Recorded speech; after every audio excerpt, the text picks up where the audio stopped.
From the Gula website, Zeiler Abendrot is the specialty for enjoying beer on a late summer evening.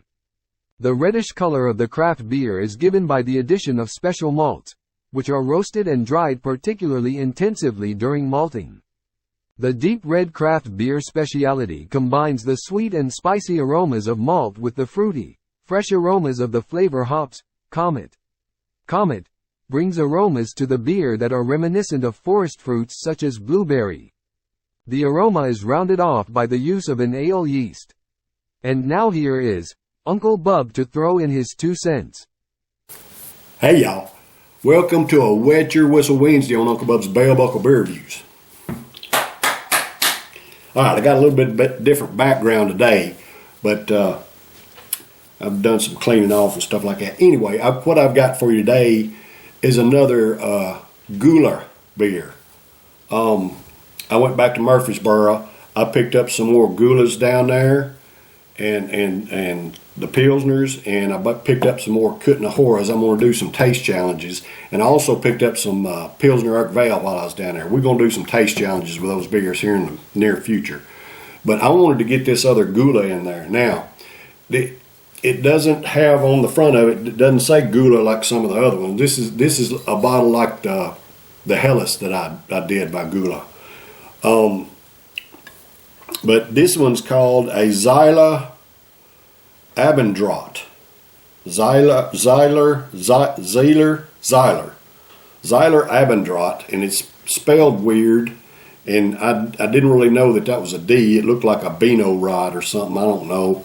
Anyway, I went to the website, and from what I can tell, it is pronounced Zeiler Abendrot, which means sunset, according to the website. This is a craft beer. It calls it a craft beer here, created by Max Goller. And I had a viewer commented that I was pronouncing the Goller wrong. The way he spelled it, it looked like Gula, like just with a schwat and a Gula, like a schwat into the pronunciation. And I've been calling it Goller. And of course, I'm here from South, and we tend to end stuff with R's sometimes around here. I've got a Aunt Linda, but sometimes we call her Linder. Aunt Linder. It's a Southern thing, y'all. Anyway, I didn't do that on purpose with the Goller. I actually thought the Goller was pronounced that way, but it just like the Helles is spelled Helles, the Gula is spelled G weirdo with 2 dots Ller, but it's pronounced Gula instead of Goller. All right, so I always appreciate any kind of input y'all have. If I'm pronouncing something wrong, heck, let me know. I'm not too proud to change or admit I'm wrong, because I'd like to know exactly what to do, how to pronounce stuff. Anyway, we're going to try this Abendrot, this Zeiler Sunset. And this, according to the label, says this is a reddish ale. It's a 4.9% ABV. I don't know, the words are hard to read on that, and of course you got glare as well. That doesn't help. But it's just kind of the writing's kind of weird. I didn't know how to pronounce it. I had to go to the website and look it up. All right, so let's see here. See what we got.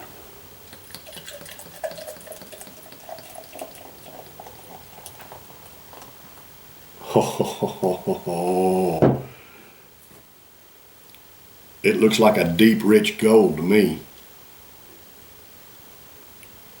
That head's nice.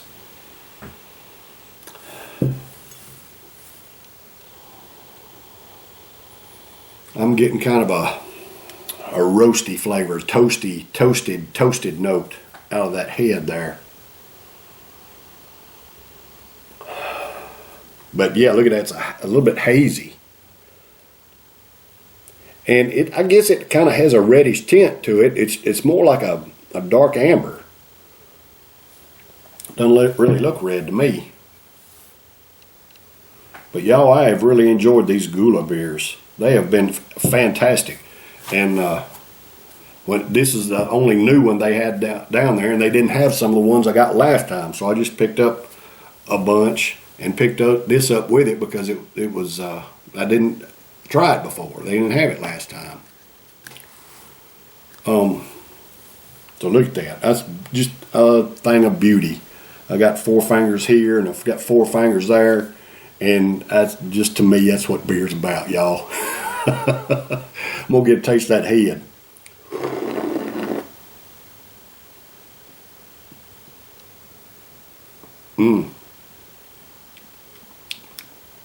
You get a slight flavor of the toasted note in the head as well.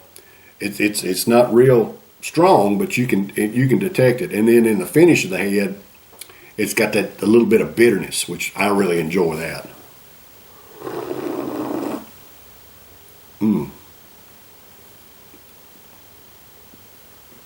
It's a hazy brew, but it's not so hazy that I can't, pick out items on the other side. Looking at the light, I can see the window and the shades and the chandelier and all that, and chandelier, whatever, ceiling fan in yonder through it, but it's still got quite a bit of haze to it. Now I'm gonna give this bottle a good swish, and you probably won't be able to see through it when I do that.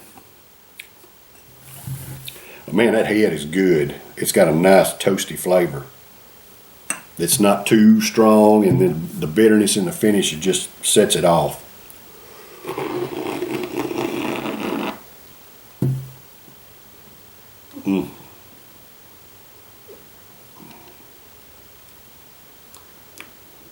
Oh man.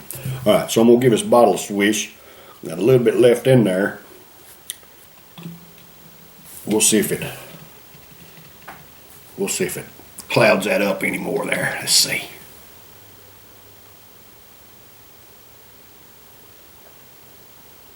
Oh yeah. Yeah, it got a little cloudier.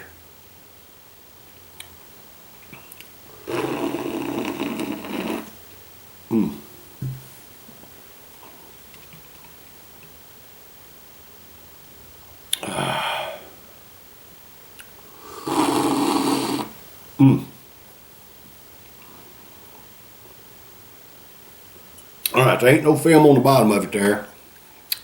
So anything that was in there we got out, but I think it did cloud it up quite a bit more. Yeah. I don't know if y'all can tell it, but I can, seeing the light through it on this side. I've got like kind of a cloud hanging right here, and it's a little bit more clear down here at the bottom. Anyway, whatever. Y'all probably think I'm crazy. All right, so if you got your go-to beer, you're going to sit down and watch a ball game, fine. I pour it off, don't pour it off, drink it out of a can or bottle, whatever. But when I'm doing beers, especially beers I've never tried before, foreign beers, different IPAs, stuff like that, I love to pour it off and appreciate the whole thing, man, from the aroma to the flavor of the head, the color of the beer when I first pour it, as opposed to when I give a can a swish or a bottle a swish, whatever. The flavor of the body, the mouthfeel, I mean, just a whole thing, man. I just tend to, trying these different beers, enjoy to take my time with them. And kind of give y'all my take on them. Of course, I like most beers. It doesn't matter. I mean, as long as it's not like a trash beer, those high alcohol content beers, most of them are not very good flavor-wise. Now this one's a 4.9, and so far, I ain't tried the body yet, but so far it's delicious. So let's try this thing. This Zeiler Sunset is for all American workers. Thank you for all you do to provide for yourselves and your families and pay your own way and support our economy. America don't roll and move without us, y'all. So I just want to thank y'all for what you do. Cheers, brothers and sisters.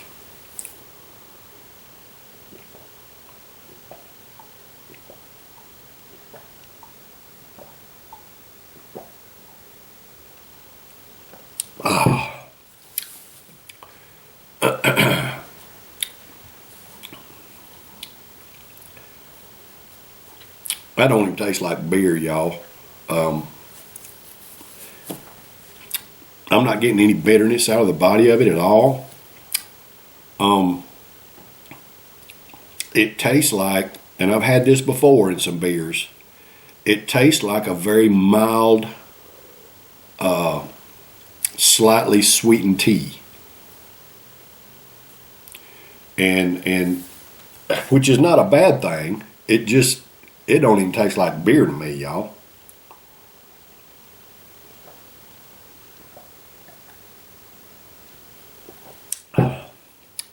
It's delicious. I got no qualms with the flavor of it. It just doesn't taste like beer. The carbonation is completely gone in the body, so there's no carbonation. But the flavor is like a very mild, slightly sweet tea with maybe just a hint of a lemon, just a hint, and it's very pleasant. It's good.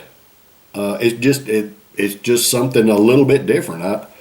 I'm gonna score it an A because it tastes good, and just as mild, chuggable, definitely chuggable.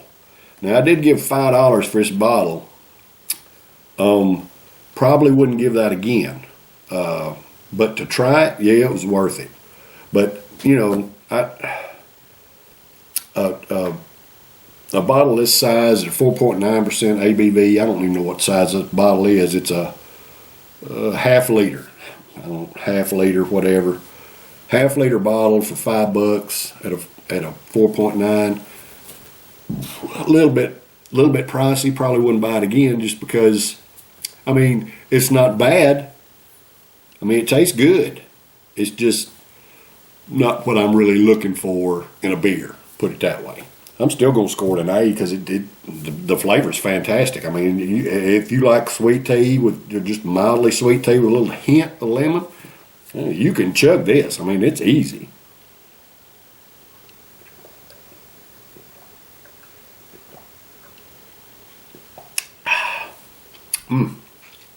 It's good.